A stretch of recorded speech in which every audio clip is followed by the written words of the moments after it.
Welcome to fandom. তো চলে এসেছি আরেকটা ইন্ডিয়ান ফুটবলের আপডেটের ভিডিও নিয়ে।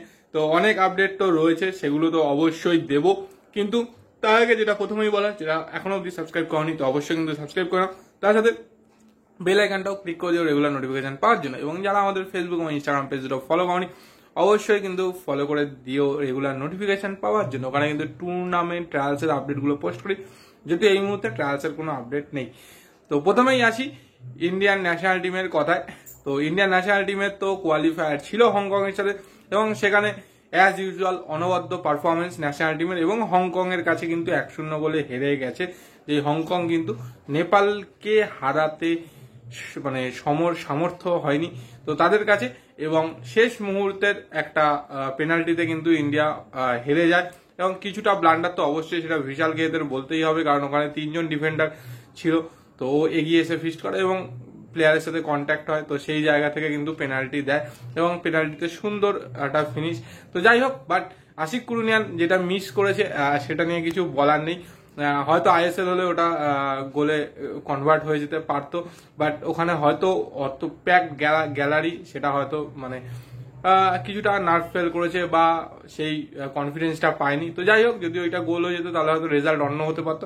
এবং এই হেরে যাওয়াটার ফলে কিন্তু এএফসি এশিয়ান কাপ কোয়ালিফায়ারের এই মুহূর্তে টেবিলের নিচের দিকেই চলে এসেছে, 3 নম্বরে রয়েছে ইন্ডিয়া। তো একটা করে টিম, মানে প্রত্যেকটা গ্রুপ থেকে কিন্তু একটা করে টিম কোয়ালিফাই করবে, তো সেখান থেকে কিন্তু কম্পিটিশনটা অনেক টাফ হয়ে গেল ইন্ডিয়ার জন্য, এবং র্যাঙ্কিংও কিন্তু ইন্ডিয়া বেশ কিছুটা পিছিয়ে গেল। এই মুহূর্তে ইন্ডিয়ার র্যাঙ্কিং দাঁড়িয়েছে 133। তো যাই হোক, এই পারফরমেন্সের পরে কিন্তু ইন্ডিয়ার ন্যাশনাল টিমের বর্তমান কোচ, যার সাথে রেগুলার বেসিসে মানে ম্যাচ ওয়াইজ কন্ট্রাক্ট করা হয়েছিল, সেই মানালো মার্কোয়েজ কিন্তু পদত্যাগ করতে চলেছে, এরকমই কিন্তু সম্ভাবনা রয়েছে। এবং তিনি যতদূর সম্ভব গোয়ার সাথে কন্ট্রাক্ট এক্সটেনশন করতে চলেছেন, এবং তিনি বলেছিলেন যদি গোয়ার সাথে কন্ট্রাক্ট এক্সটেনশন করে তাহলে কিন্তু তিনি ন্যাশনাল টিমের কোচ হবেন না, এবং সেরকমই কিন্তু সম্ভাবনা রয়েছে। হয়তো আজকে রাতের মধ্যেই মানে কাল সকালের মধ্যেই হয়তো জেনে যাবে যে গোয়ার সাথে কন্ট্রাক্ট এক্সটেনশন করে নিয়েছে এবং ন্যাশনাল টিমের কোচ থেকে তিনি পদত্যাগ করেছেন, এরকমই কিন্তু শোনা যাবে। এবং সেই জায়গায় নতুন কোচ কে হবে সেটাই হচ্ছে দেখার, যদিও এখনো কিন্তু সম্ভাবনা রয়েছে ইন্ডিয়ার পরবর্তী রাউন্ডে কোয়ালিফায়ার করার, যদিও সম্ভাবনা কম, বাট চান্স রয়েছে।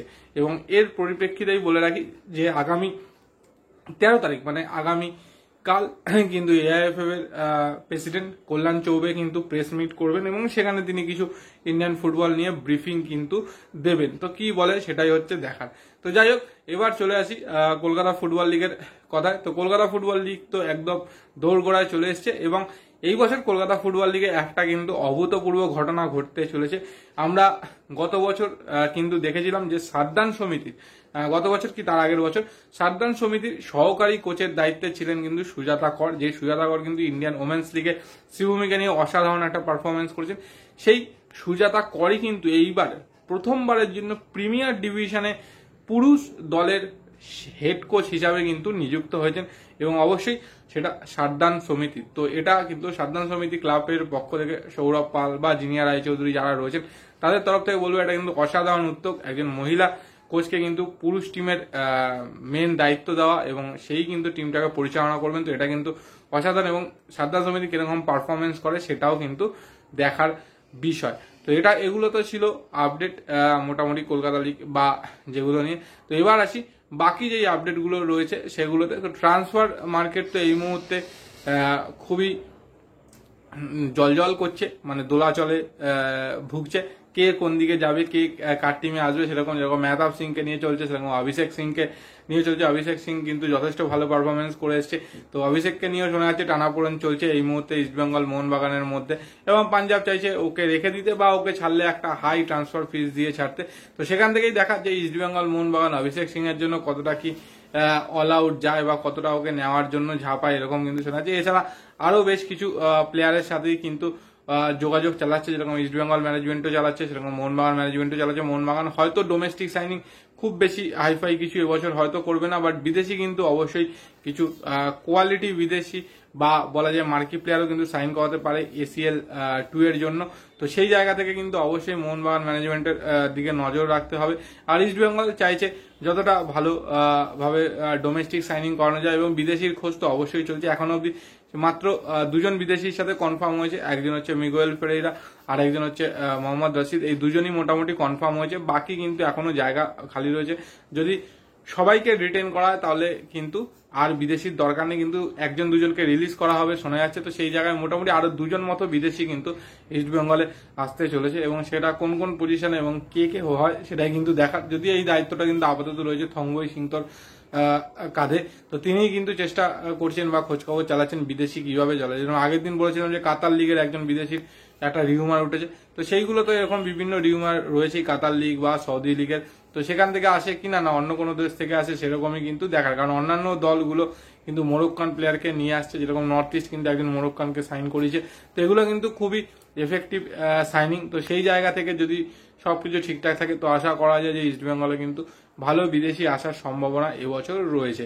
কিন্তু কলকাতা ফুটবল লিগ যেহেতু দুর্গত, কলকাতা ফুটবল লিগের জন্য তো ইস্ট বেঙ্গল টিম মোটামুটি প্র্যাকটিস শুরু করে দিচ্ছে। মোহনবাগান এখনো প্র্যাকটিসে নামেনি, আগামী 2-1 দিনের মধ্যে কিন্তু নামবে, এবং মোহনবাগানও কিন্তু সিএফএল এ মানে জুনিয়র স্কোয়াডটাকে খেলাবে, যেটা কিন্তু ইয়ং একদম স্কোয়াড, সেই স্কোয়াডটা যদিও সেখান থেকে কিন্তু একজন দুজন বেরিয়ে গেছে, তো সেই স্কোয়াডটার সাথেও কিন্তু নতুন কিছু ইনক্লুশন করতে পারে। যেরকম কিন্তু ট্রায়াল করতে চলেছে মোহনবাগান আগামী 15 তারিখ 16 তারিখ মানভূমে, তো সেইখানে ট্রায়াল থেকেও কিন্তু কিছু প্লেয়ার বাছা হতে পারে, তাদেরকেও চাইলে কিন্তু কলকাতা ফুটবল লিগে দেখে নিতে পারে, এরকমই কিন্তু সম্ভাবনা রয়েছে।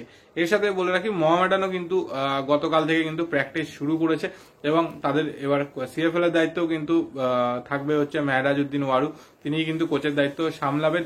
এবং মোহামেডানের থেকে কিন্তু বেশ কিছু প্লেয়ার অলরেডি বেরিয়ে গেছে, এরকম সামাদের মতো প্লেয়ার কিন্তু বেরিয়ে গেছে, তো সেরকমই কিন্তু বেশ কিছু প্লেয়ারকে কিন্তু নিতে চলেছে, এবং সেই নেওয়ার ক্ষেত্রে কিন্তু যতদূর শোনা যাচ্ছে ইস্টবেঙ্গল এবং মোহনবাগানের ঘর কিন্তু ভাঙতে চলেছে মোহামেডান। যতদূর শোনা যাচ্ছে হীরা মন্ডল, যে কিন্তু ইস্টবেঙ্গলে ছিল তারপরে চোট পাওয়ার পরে কিন্তু পুরোটাই রিহাব করে গেছে গত মরশুমটা, সেই হীরা মন্ডল এবং ফারদিন আলী মোল্লা খুব প্রমিসিং একজন স্ট্রাইকার ছিল, মোহনবাগানের হয়ে খেলেও ছিল সিএফএল এ এবং যথেষ্ট গোলও করেছিল, তারপর কিন্তু আইএসএলেও নেওয়া হয়েছিল, সেরকম ভাবে কিন্তু সুযোগ পায়নি। লাস্ট মরশুম কিন্তু একদমই সুযোগ পায়নি, পুরোটাই মোটামুটি বলা যায় যে বসে কাটিয়েছে। সেই ফারদিন আলী মোল্লাকেও কিন্তু নিতে চলেছে মোহামেডান স্পোর্টিং কলকাতা ফুটবল লিগের জন্য, এরকমই কিন্তু শোনা যাচ্ছে। এছাড়া মোহিত হোসেন মতো তো প্লেয়ার রয়েছে, তন্ময় ঘোষকেও হয়তো মোহামেডানের জার্সিতে দেখা যেতে পারে, সজল বাগ রয়েছে, তো এদেরকে নিয়েই কিন্তু কলকাতা ফুটবল লিগের দলটা সাজাতে চলেছে মোহামেডান স্পোর্টিং। তো সেই জায়গা থেকে মোহামেডানও কিন্তু যথেষ্ট শক্তিশালী দল করতে চলেছে, তো দেখা যাক কিরকম কি দল গঠন করে আর ইস্টবেঙ্গল মোহনবাগানের ঘর কতটা ভাঙতে পারে। তো এগুলোই মোটামুটি আপডেট ছিল, যা যা আপডেট ছিল তোমাদের সাথে শেয়ার করে দিয়েছি। তোমাদের যা বক্তব্য অবশ্যই কমেন্ট সেকশনে কমেন্ট করে জানিও।